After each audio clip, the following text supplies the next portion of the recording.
men and women to do nothing. And the opposite of morality is what Thomas Jefferson called character. Character is doing what is right. And when Russell Kirk said that politicians are actors performing a script written by the audience, the idea is we're here to fulfill a script that you're going to write. This is a great gift that was given to this nation of a representative form of government. That you have the opportunity on June 2nd to write that script. We're here to present to you ourselves to see if we're worthy of fulfilling the script you're going to write.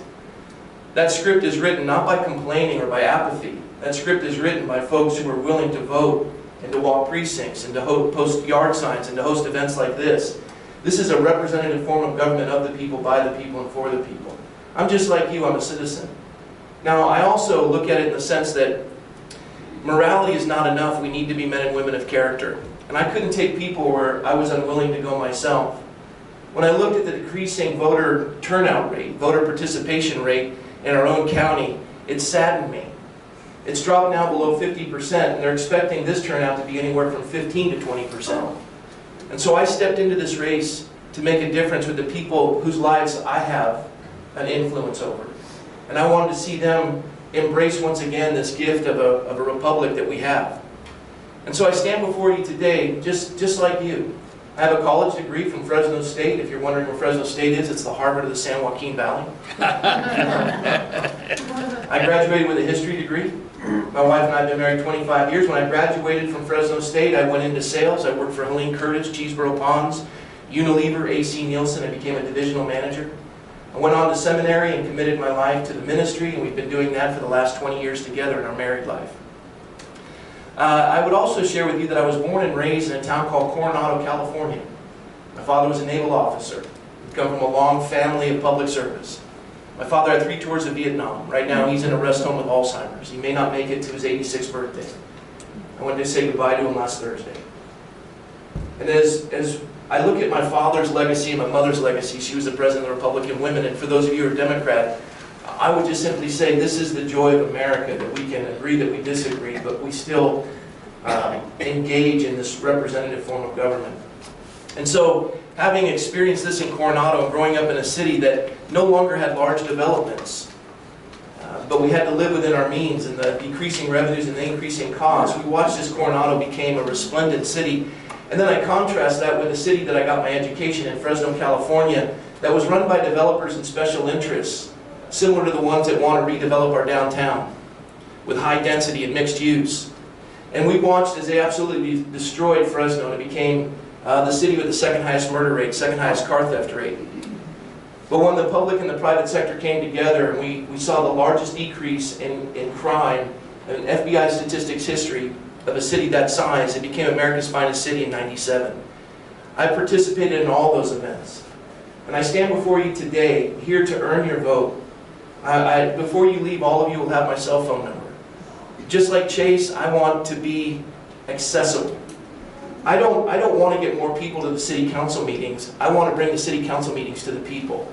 There's no reason why we can't have a satellite feed right here with live questions and have one at the Goebel Center and one over at the Newbury Park Library so that people can participate in the city council meetings instead of a handful of people in the back room making decisions for us and complaining that no one can navigate the halls of confusion of government to try to get to a city council meeting on an odd day of the week in a very difficult time.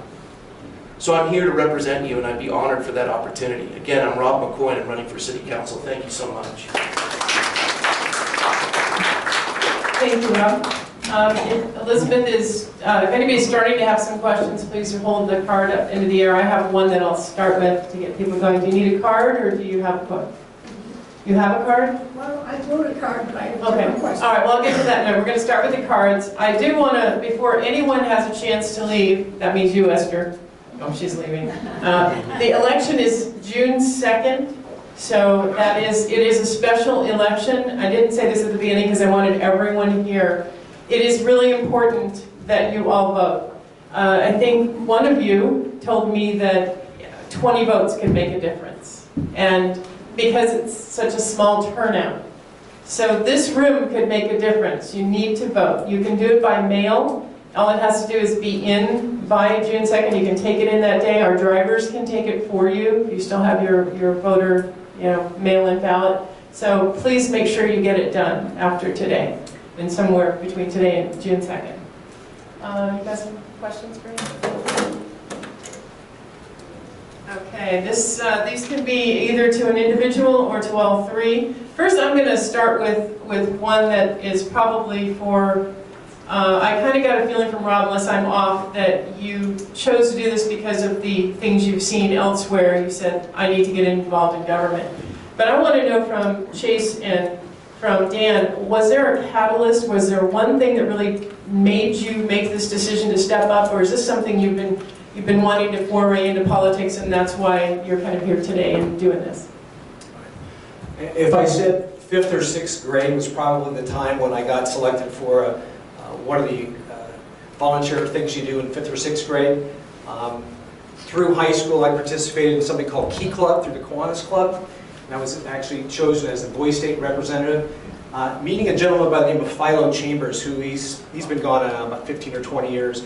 Philo Chambers helped to create an organization of young men, and then also now there's one for young women as well, to teach them the things about civics that are not being taught in our classes today. In fact, if you looked at our curriculum, you think, where's the civics courses? Where's the history courses? They're not there like they were before. So it was a civics class, and actually a Boy State representative that actually got me to a point where I said, I want to give back someday. Cheers. I've always been interested in politics. First off, I was taught to read from the newspaper by my grandmother, and not from the comics either, just the regular news. So very interesting things I learned there. My grandfather was in the military, and he went on to serve on a board of supervisors in Amelia County, Virginia. He pretty much was my political mentor. He actually helped build a veteran cemetery out there, so it's kind of what I sort of grew up wanting to do it. I had decided at some point that I didn't really want to be involved in it because of the negativity. I said, why should I subject myself to that? But then I saw some issues around the city that I didn't really like how they were being handled, such as what happened at Westlake Plaza, and I said, okay, well, I can suck it up and do this for the city and help make a good contribution to the city. And a separate question for Rob specifically is, how do you envision your commitment to ministry influencing your city council service?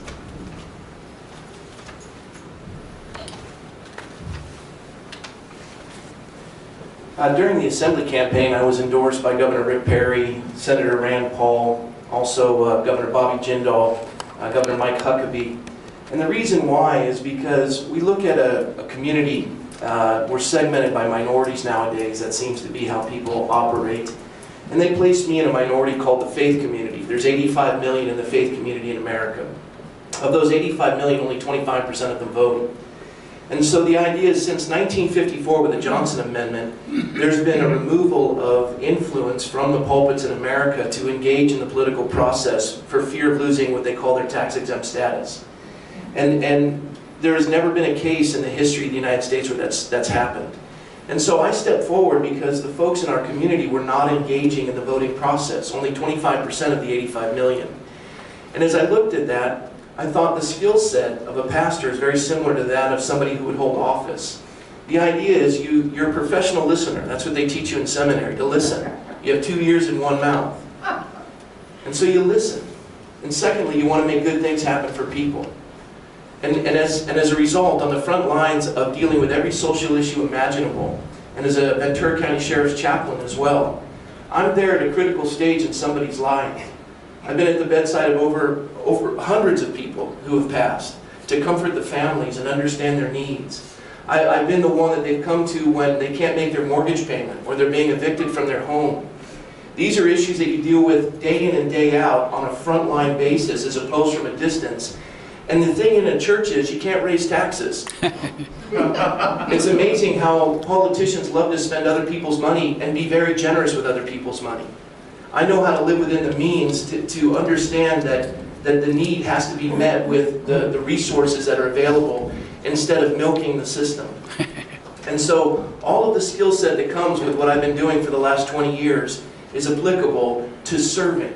It used to be that somebody who would serve in office was called a public servant.